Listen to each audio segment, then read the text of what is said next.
All right, this is J. Stephen Roberts of Real Crusades History, and in this podcast, we're going to set the stage for the Crusades.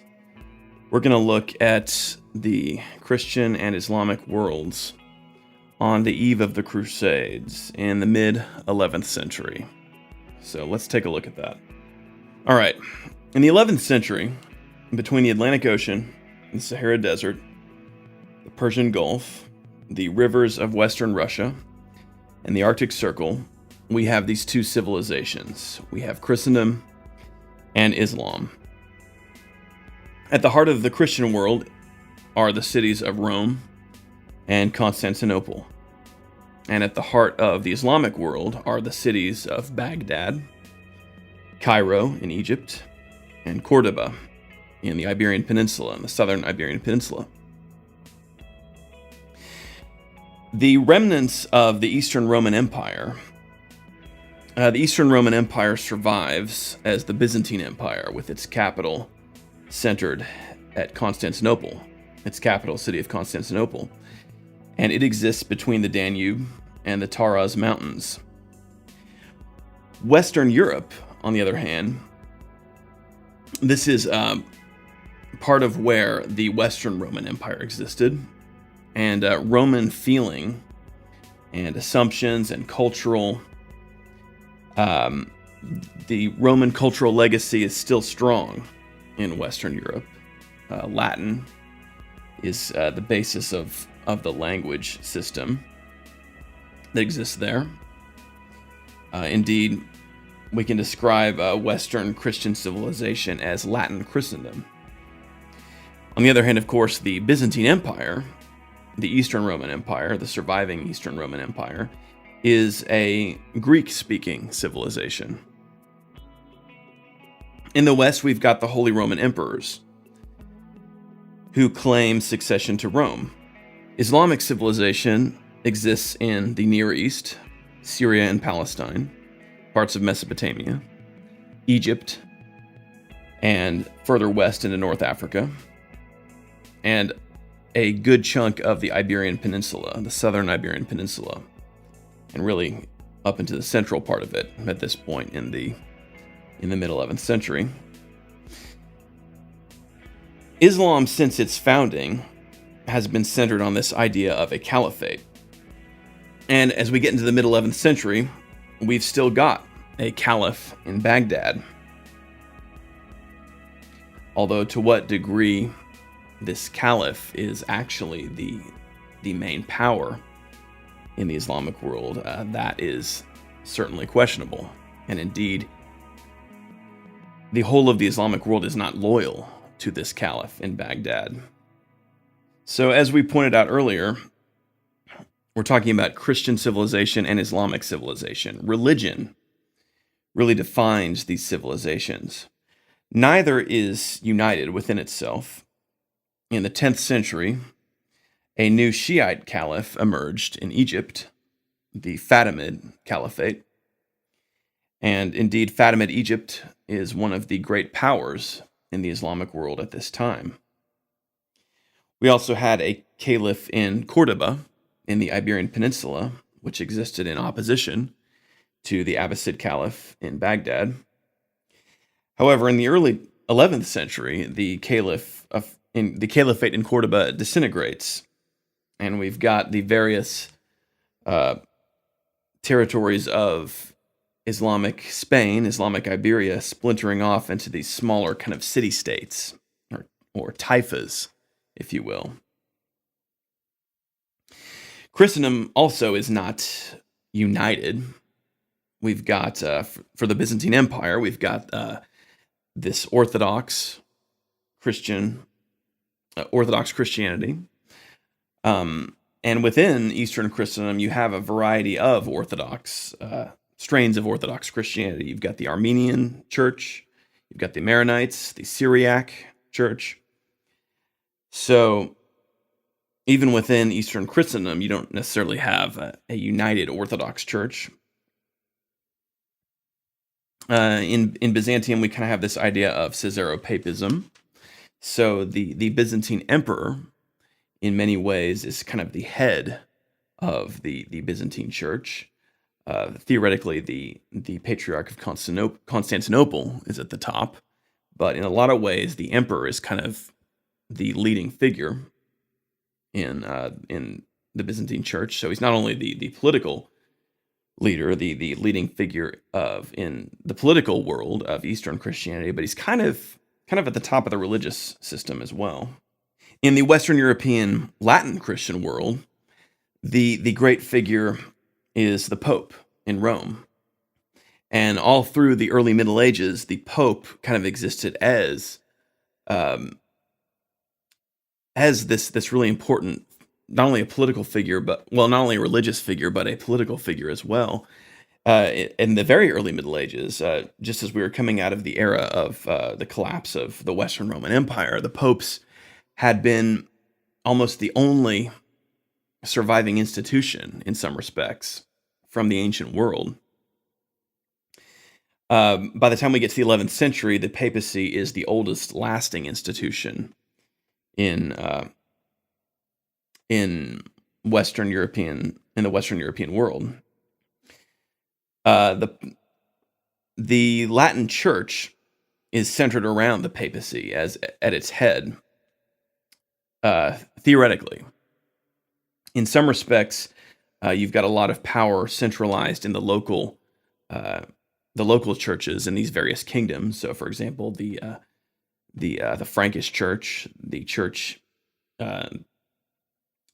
in the Iberian Peninsula, the churches in the Holy Roman Empire, and monasticism is enormously important.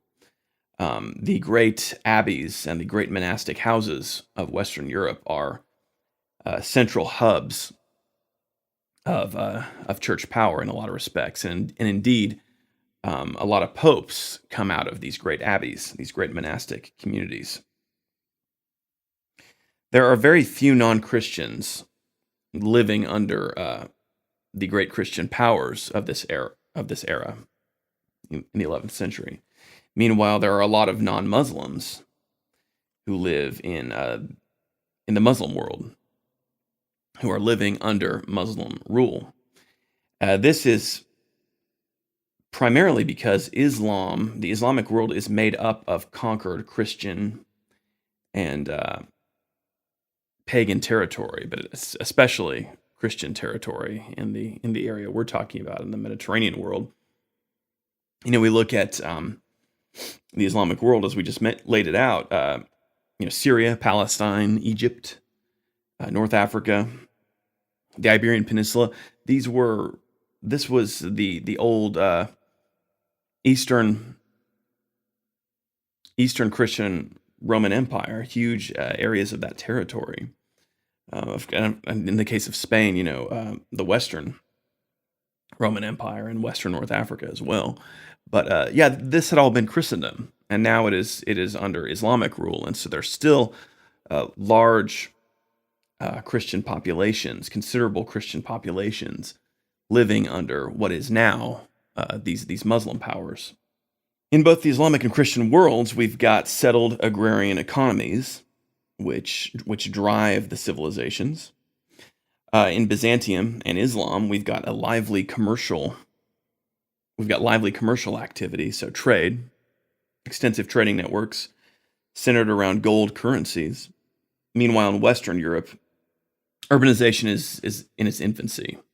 So we're starting to get some cities springing up, or cities developing out of towns along these trade routes, north of the Alps, the North Sea, along the Mediterranean coast, and along these important rivers in Latin Christendom, the Rhine, the Rhone, the Thames. Italy is probably where the bulk of the great cities are as we get into the central 11th century. The biggest cities in Western Europe are going to be in Italy. A lot of these have survived Rome's fall.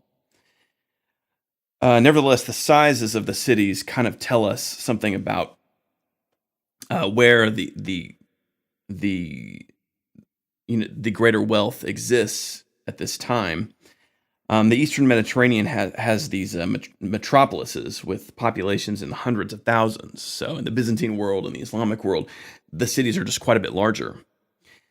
Baghdad possibly has 500,000 residents at this time. Cairo, slightly less. Constantinople, around 600,000. Cordoba, 100,000. So meanwhile, Rome, Venice, Florence, Milan, and Cologne have more like 30 to 40,000 residents each. And Paris and London at this time, we're looking at more like 20,000. So that kind of gives you an idea of the size of the cities. The Western European world is not as these cities are not as old as the cities in the East, and they're still developing in a lot of ways. However, one feature of the 11th century is going to be massive growth of the Western European population, political and military power in Western Europe, and wealth. There's an incredible economic growth that's going to be going on in the 11th century, and this is going to allow Western European civilization, Latin Christian civilization, to now come up on par with the Byzantine and Islamic worlds and compete with them, and indeed challenge them dramatically. And we will see that happening as we get into the age of the Crusades. So the West at this time relies on a limited silver coinage. Wealth is flowing generally eastward and southward at this time. There's a lively international trade in luxury items. Spices and textiles, like silks, flow from the east to the west. So the Western European nobility are interested in purchasing these luxury items like spices and silks and that sort of thing. Meanwhile, slaves, furs, timber, metals flow from the north and west to the east and south. So there's a demand for these things, these goods from the Western European world, in the Islamic world and in the Byzantine world. There's a tremendous slave trade that the Islamic world drives. Indeed, the Mediterranean was quite dangerous because of these roving Islamic slave ships, which would attempt to capture Europeans on the coasts, or if they were traveling by ship. There was a great demand for female European slaves in the Islamic world at this time.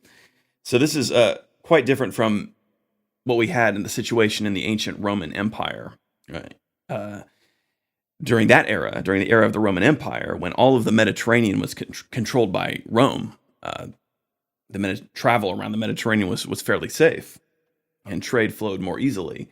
But the threat of the Islamic slave trade was kind of hung over the heads of Western Europeans, and it made it more difficult to trade on the Mediterranean. So in a lot of ways, this kind of thing hardened the Western European world, and the militancy of the Western European world kind of that grew up as a result of the hardship of trade and the threat of slave raids, is going to come to bear fruit in the coming Crusades era. So throughout the Christian Muslim worlds, of course, there's local exchange in the rural economies. Products like wool, cereals, and wheat are predominant in the south, whereas rye and oats are predominant in the north. Trade of wine in the south, trade of beer in the north. Sugar cane is a big product in Syria. Olives all along the Mediterranean. And of course, fishing all along the coastlines of this whole sort of Afro-Eurasian world. And once again, a major feature of the 11th century is going to be the rapid growth of towns and cities in Western Europe, and a rapidly growing trade industry in Western Europe. The wealth of the Western European powers is going to increase dramatically during this period. We've got Turkish nomads on the Eurasian steppe and Bedouin nomads in the Near Eastern deserts. And in the far north and northeastern portions of Europe, paganism persists. We've got Eastern Baltic and in Lithuania, we've got paganism that persists until the 14th century. And of course, some of these regions are going to feature in the Northern Crusades, which are going to push Christianity into these last vestiges of European paganism. The original Christian patriarchates back during the old Roman Christian imperial era were Jerusalem, Constantinople, Antioch, Alexandria, and Rome. Now, take note of the fact that as by the Middle Ages, after the great Islamic conquests, those only cities that remain in Christian hands are Constantinople and Rome. This has a major impact on the direction of Christendom. This has a major impact on sort of the rise of the West. The West is going to come up and fill this vacuum in a lot of ways. That Rome, the importance of Rome, is a dramatic thing in the Middle Ages. The papacy becomes such a major fixation of Christian power in the Middle Ages, increasingly so, because so much of the old Christian patriarchates are now in captivity. They're under Muslim rule. So, yeah, the Pope is the only major figure of authority who remains in the West in the aftermath of the fall of the Roman Empire and then the rise of Islam. Meanwhile, the Byzantine Emperor is the major figure of power in the East. Now, originally, in the very earliest portion of the Middle Ages, the Byzantine emperors and the popes in Rome still have a fairly close working relationship. But this starts to break down in the early Middle Ages. In the 8th century, the popes really draw close to the Frankish kings, the Franks being one of the Germanic peoples that came to dominate a large portion of Western Europe, and indeed, it is their name that is that from which comes the name of the country we now call France. So first of all, the Merovingian Frankish kings, and then the Carolingian Franks, who, of course, Charlemagne is the great figure from the history of the Carolingian Franks. So yeah, iconoclasm in the East plays a role in this. In the early Middle Ages, there's this period where the Byzantines turn against their icons and ban them from being used in religious services and in the churches. So the popes are able to control Italy primarily through the sponsorship of the Frankish kings, the Holy Roman Emperors and the Frankish kings who eventually become the Holy Roman Emperors, Charlemagne becoming the first Holy Roman Emperor. Their military power, which grows enormously during the early Middle Ages, is effective in allowing the popes to outcompete other powers, such as the Lombards, for control over Italy. Now, the 11th century is a period of reform in the Western Church. The reformers, this is the era of the investiture controversy and the Gregorian reforms. And their interest is in improving the morals of the clergy, ending simony, and in particular, gaining independence and primacy of church power. So that is separating the great bishoprics of the West, the bishops, from the secular powers. Because prior to the 11th century, there was kind of this trend of the secular kings of Europe controlling their bishops, appointing their own bishops, and the bishops kind of being an arm of monarchical power. So the 11th century reformers have an strong interest in cleaving church power from the secular authorities and gaining independence for church power. And in particular, they wanted men in power who were sincerely devoted to the Christian virtue, So they didn't want the kings of Europe to be able to just put a guy in power who was one of their boys, maybe a relative or somebody who just was put there to represent their power in that position and didn't really have a spiritual character to them.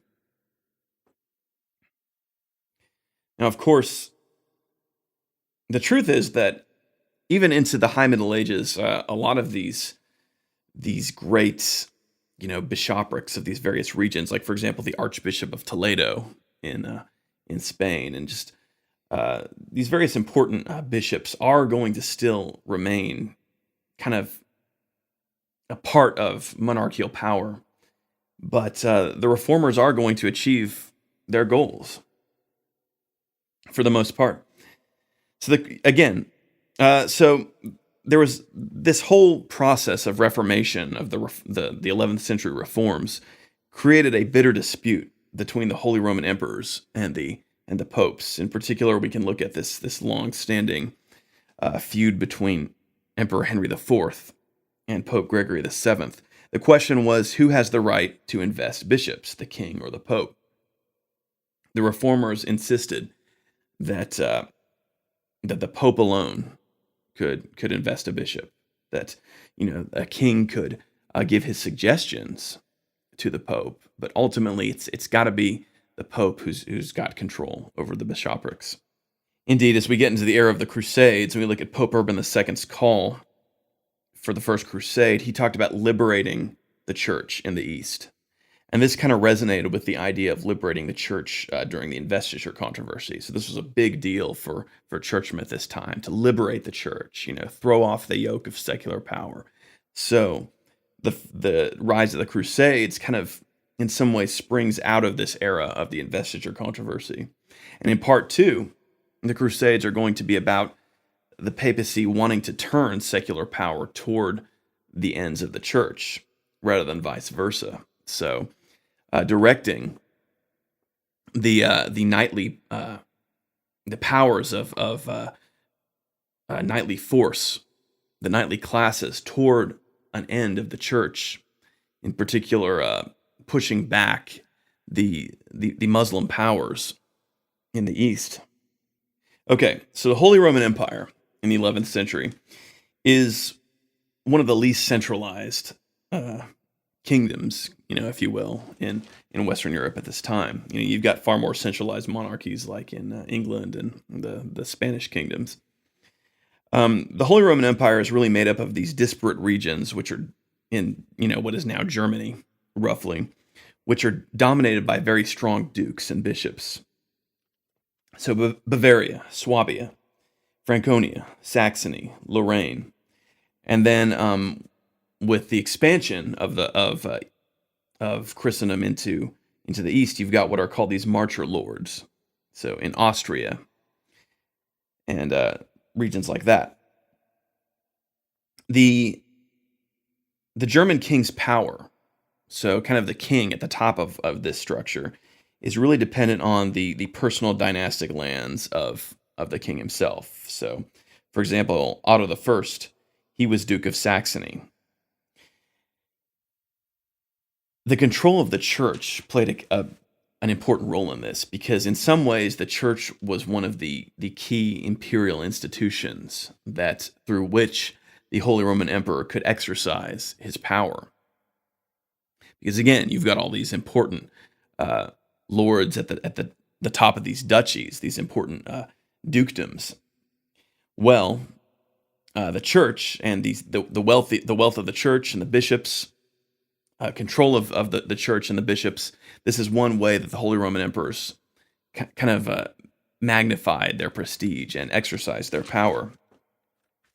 So you can see why this was such a sticking point, or why this kind of really created the controversy that it did between the popes and the Holy Roman Emperors in this age of reform. The German kingship is still elective, one of the few elective kingships remaining in Western Europe. And the German emperors, the Holy Roman Emperors, had a great influence on the expanding Western Christendom eastward. So Hungary, Poland, A lot of these more easterly lying portions of sort of Latin Christendom were heavily influenced by the Holy Roman emperors. So now let's take a look at the Byzantines. So the Byzantine Empire in the early 11th century, its territory is the Danube to the Adriatic, with some Italian outposts, such as Bari, and most of Anatolia. Northern Syria, or parts of northern Syria, including Antioch, had recently been reconquered. However, the reassertion of Byzantine power was somewhat recent, primarily because of the Macedonian dynasty and emperors like Basil II, who dies in 1025. When he dies, he leaves the Byzantine Empire at its greatest territorial extent in some time. But a lot of the campaigning during this period was centered around the West, and it was a lot of it was hard campaigning. For example, Basil II, the neutralization of the Serbs and the Bulgars. Basil is actually known as the Bulgar Slayer. So, neutralizing the tendency of these peoples to want to have their own monarchies and their own power, subjugating them to Byzantine power. Also, Basil II had been involved in some, and his predecessors had been involved in some pretty extensive campaigning against the Muslims in eastern Anatolia and also in Syria. So again, as I said earlier, Antioch had been reconquered, and Islamic power had been kind of pushed back to some extent. However, with the death of Basil II, a lot of this kind of does start to fall apart. In the 1050s, we have the rise of the Seljuk Turks, this energetic, nomadic Turkish tribe that had come to embrace Islam, and they start to dominate a lot of the Eastern Islamic world, the Sunni world. They pretty much come to dominate Baghdad. So the caliphs in Baghdad are dominated by the Seljuk sultans. And in 1071, the Seljuk Turks win this substantial victory over the Byzantines at Manzikert, the Battle of Manzikert, which results in enormous losses for the Byzantines.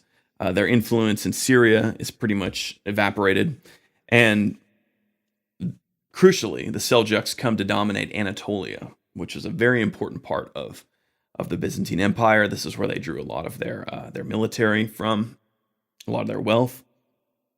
The loss of Anatolia is a huge blow to the Byzantines, and it kind of put its things look bad, really, in the mid 11th century for Byzantium, and it's kind of rapid when you think about it. Just in 1025, Basil II is dead, leaving the Byzantines with having just achieved one of the greatest periods of recovery in Byzantine history, and then by 1071, a lot of that's kind of evaporated. So the Seljuks now dominate Anatolia, and indeed they control the city of Nicaea, which is within striking distance of Constantinople. So one of the great old Roman cities, far to the west in Anatolia, is in Seljuk Turkish hands. So the Seljuks dominate Anatolia, and another Turkish group, the Danishmends, rule parts of eastern Anatolia. Now, meanwhile, the rise of the Normans in Italy and in Sicily sort of results in the loss of whatever the Byzantines were able to maintain hold of in Italy. Indeed, Bari falls to the Normans in 1071. Now, what sort of stabilizes Byzantine power is the rise of a very capable dynasty, the first of whom is Alexius I Comnenus, the Comneni dynasty. Alexius I Comnenus is a very talented emperor who is going to greatly benefit the Byzantine world. He comes to power in the 1080s and stabilizes the Byzantine state. So let's talk about the Seljuks. What is called the Seljuk Empire is largely a fiction. The Seljuk The territory controlled by the Seljuks, modern day Iraq, Syria, Anatolia. It's primarily what you've got is these cities, local cities like Antioch or Damascus, Aleppo, which are dominated by a particular strongman called an Atabeg. And these guys really hold the power. And indeed, in the late 11th century, we get a lot of friction between various Atabegs, various Seljuk princelings who are at odds with one another. Meanwhile, the Fatimids in Egypt, the Shiite Fatimid Caliphate, contest Seljuk Sunni power. The Fatimids regain a foothold in Palestine. They take control of a lot of these coastal cities in Palestine. They also, so as you can see, there's really just kind of this extreme disunity and complexity in the Near East. The various Seljuk Turkish strongmen are kind of at odds with local Arab powers and these sort of older Arab tribal powers in the region. And of course, the Fatimids play a role in that. So it's very complicated. And indeed, this is going to play a role in the success of the First Crusade. Now, take note of the fact that throughout these civilizations, war was the norm. The warrior ruled the day. The 11th century, indeed, was the era of the warrior, the fighter, the fighting man. Not so much the aristocrat behind the scenes controlling things, but sort of the mounted warrior prince, if you will. Kind of the guy who's willing to get his hands dirty. These are the guys who really are on the rise in the 11th century. Political institutions are cemented by military power. War is the business of the aristocrats. And the warrior was plying his trade everywhere throughout this period. We've got Mamluks and Turkish mercenaries propping up the caliphs in the east. We've got Flemish and Norman warriors supporting the kings in the west. We've got the Varangian guards propping up the Byzantine emperors, or at least providing a serious source of power for the Byzantine emperors. And indeed, we've got adventurers, rising men becoming princes or kings. Norman freebooters like Robert Guiscard. Robert Guiscard takes control of southern Italy. Pretty much a self-made man in a lot of ways. This man from minor Norman nobility who becomes one of the great powers in Western Europe. His son Bohemond and his nephew Tancred eventually become the rulers of Antioch. In the Iberian Peninsula, we've got Rodrigo Diaz, the Cid, famously known as El Cid to history. He's a knight in the household of the King of Leon. He rises to become Prince of Valencia, as just kind of he's sort of a warrior for hire who travels around and kind of gains prestige and wealth, and eventually he's got his own army which he uses to conquer Valencia from the Muslims, and sets himself up as a prince there. We've got somebody like Baldwin of Boulogne, the younger brother of Duke Godfrey of Lorraine, who ends up becoming king of Jerusalem. And then later on, we've got a Kurdish mercenary captain like Saladin, who's going to come to become one of the great powers in the Muslim world.